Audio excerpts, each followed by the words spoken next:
Hello mga karora. So today is Sunday. Our shop is closed. Bakit? Kasi Sunday is church day and family day. So para sa amin, hindi lang negosyo ang priority. Mas mahalaga na mauna si Lord sa lahat ng ginagawa namin. Kaya tuwing linggo, ang shop natin mga karora ay close. Kaya after church mga karora, is time naman namin para kay baby at mag-family bonding.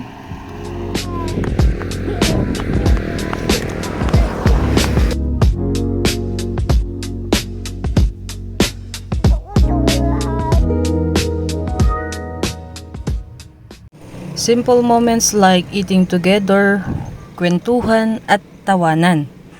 Ito yung nagbibigay lakas at inspirasyon para sa buong linggo.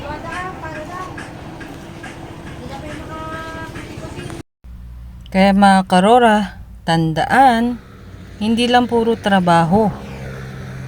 Bigyan din ng oras si Lord at pamilya. Shop closed today pero bukas balik tayo sa business journey. So that's it for today mga karora. Ingat!